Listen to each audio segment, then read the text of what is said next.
Psycho was released back in 1960. That's like 1,000 years ago. And it's still held up today as one of the greatest movies ever made. It is a good movie, I'm not denying that. But the American Film Institute ranks it as the most thrilling American movie ever made. A century and a half of motion pictures, millions of movies and movie makers, and at least a half dozen original stories, and none of them are better than Psycho? Up yours, AFI! Don't misunderstand. Like I said, it's a good movie, but there are things about it that, had they taken a place in any other film, would have almost certainly dropped it out of at least the top 30. For instance, aside from Anthony Perkins, every actor in it looked like they were trying out for a role in the High School Drama Club's production of Greater Tuna. Janet Leigh was wooden and uninteresting. Martin Balsam was a caricature of the gruff, gravelly-voiced Private Eye. And then there's Sam. Poor, poor Sam, delivering his lines with all the genuineness of a hostage reading a confession.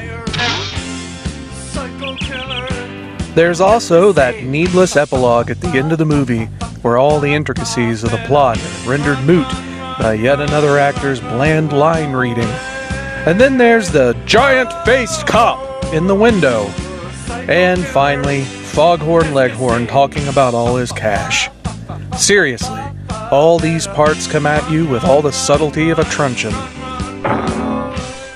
Go ahead, rewatch Psycho. I dare you. I double dare you, motherfucker! And forget about how great you've been told it is, and treat it like any other movie when you do. Better yet, treat it like the almost shot-for-shot remake that Gus Van Sant made. Everyone thought that movie was bad. But if it's a shot-for-shot remake, how good could the original have been? So why then is this purely good movie made over half a century ago with a plot twist that gets spoiled for every human being as soon as you come out of the womb? I know this part, by the way, because I heard my wife's doctor whisper, "Norman's the killer," to my son before they ever bothered wiping the jello off of him. How could this movie still be so relevant?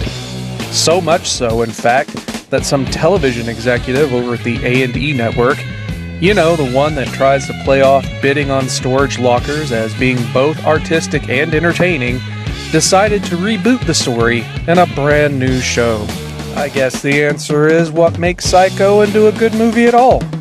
That thing that makes you forgive its bad dialogue delivery and ham-fisted plot points. It was groundbreaking. I know that's a bold statement, but you have to remember, before Psycho, no one had ever seen anything like Psycho before. And yes, I know that there were probably dozens of arty-farty foreign films out there that were doing the Psycho thing for years before Psycho was actually released, but let's be honest, nobody cares about them. To the average American moviegoer, Mr. and Mrs. Popcorn, Psycho was the first movie to introduce them to things like the villain as the main character, and the leading lady getting brutally perforated. Forget getting it done at the end of the first act. Before 1960, the dame on the poster never died.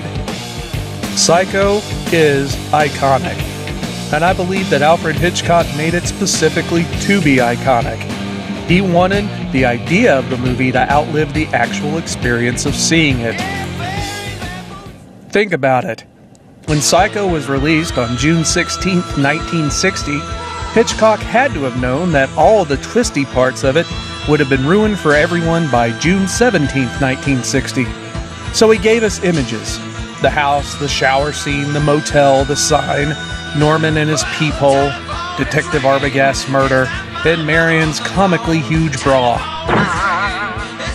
People had to have been blown away by that stuff.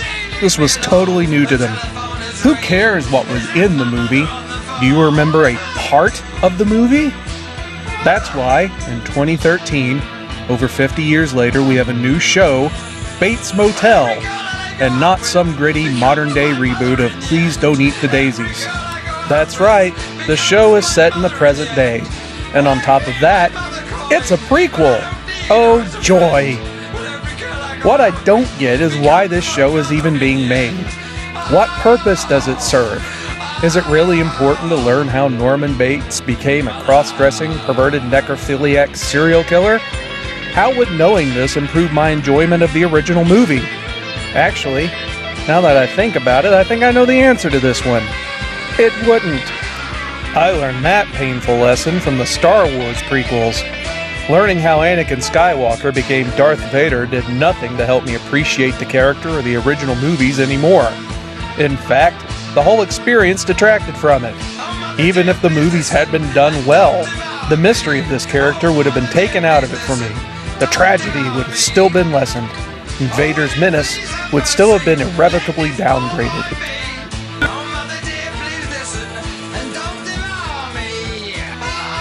Psycho works because Norman Bates is a mystery. The movie isn't about why Norman Bates turned out the way he did. This show could be about two completely different people in a completely different setting dealing with the exact same scenarios. Shoehorning the Bates moniker into it is nothing more than another shameless attempt to exploit an already established brand for profit and ratings. This certainly seems to be the status quo nowadays. Everybody's doing it. It's the new millennium's crack. Look no further than J.J. Abrams, by far the biggest culprit in this whole mess. He did it with Star Trek. He took the name of the show and a couple of the characters in it and then made a completely unrelated space action movie with them. But he's far from the only one. There's Tim Burton. Now, I know it's been a while since I've heard the story, but I don't remember there being an epic battle scene at the end of Alice in Wonderland. Or for that matter, when my mom watched Dark Shadows reruns back when I was a kid, I don't recall it being a light-hearted comedic romp. Let's face it, J.J. Abrams could have made a movie about a young space cadet named John Spacejaw and chronicled his adventures in the Galaxy Force, and there would have been no difference in quality between it and the 2009 Star Trek reboot. Likewise, A&E could have greenlit a show about a mother and a son trying to rebuild their lives in a new town, only to get embroiled in a conspiracy of murders and cover-ups. And as they try to maintain their double life, the local law sniffing at their heels all the way, they uncover the long hidden secrets of the town and find themselves face to face with a killer so sadistic, the cops just call him the Sadistic Killer. Or something. If I were to be honest, which is actually quite painful for me, I'd have to say that the show wasn't bad. The two leads are solid actors. Freddie Highmore plays Norman Bates, and he gets across that general feel of unease and that there's something not quite right about himness that Anthony Perkins was able to pull off in the original movie. And Norma Bates is played by Vera Farmiga. Well, and she's quite good in the role. She doesn't play it over the top, which would have been very easy given the subject matter. By far, the most difficult thing for me to get on board about with this show was feeling any empathy at all for these two characters. Because this is the Bates Motel, and they are who they are, I know what they're going to end up as. Cunty mom and serial killer son.